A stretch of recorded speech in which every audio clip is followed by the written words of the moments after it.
Subordonné au service de santé des armées, le CTSA, Centre de transfusion sanguine des armées, implanté à Clamart, est chargé de la fourniture aux forces de produits sanguins tels que les globules rouges et le plasma lyophilisé.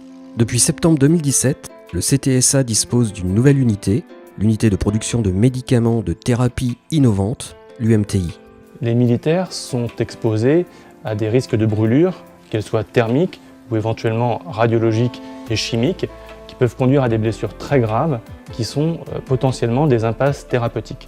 Nous avons développé, le service de santé et le CTSA, des capacités de médecine régénérative capables pour ces militaires en situation très grave de bénéficier de la meilleure thérapeutique disponible pour augmenter leurs chances de survie. L'UMTI est aujourd'hui autorisé par l'ANSM à produire un MTI-PP, cellules souches mésenchymateuses, autologues, issues de la moelle osseuse, dans le cadre de la prise en charge de la brûlure radio-induite, en association avec la chirurgie. Nous avons demandé une extension de cette indication à la prise en charge de la brûlure thermique. Et dans le cadre de cette prise en charge des brûlures thermiques, des grands brûlés, nous développons un procédé de culture d'épiderme autologue, des peaux artificielles, que nous espérons pouvoir mettre à disposition des chirurgiens très prochainement. Nous avons aussi produit des cellules dans le cadre de projets de recherche clinique en association avec d'autres hôpitaux. L'UMTI a été financé grâce à cet appel d'offres de l'Agence nationale pour la recherche. Donc nous avons obtenu un financement de près d'1 million d'euros par la Banque pour l'investissement. Cet argent a servi à rénover l'infrastructure de production pour la mettre aux nouvelles normes européennes dans le cadre des bonnes pratiques de fabrication.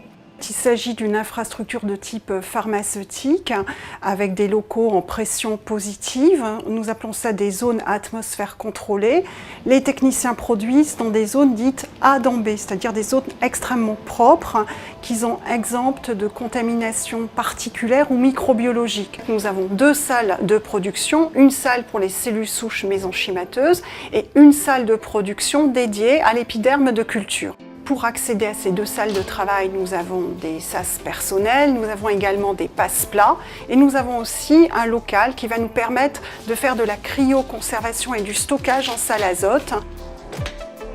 L'UMTI fait partie du consortium ICEL France et à ce titre participe à la collaboration de notre plateforme avec d'autres structures, des structures académiques comme les universités, des centres de recherche et même des industriels. Nous allons également nous appuyer sur la recherche qui est réalisée au niveau de l'IRBA, au niveau de l'unité de thérapie tissulaire et de traumatologie de guerre, mais également au niveau de l'unité de biothérapie, pour pouvoir donc progresser dans la proposition de nouvelles thérapies à visée cutanée.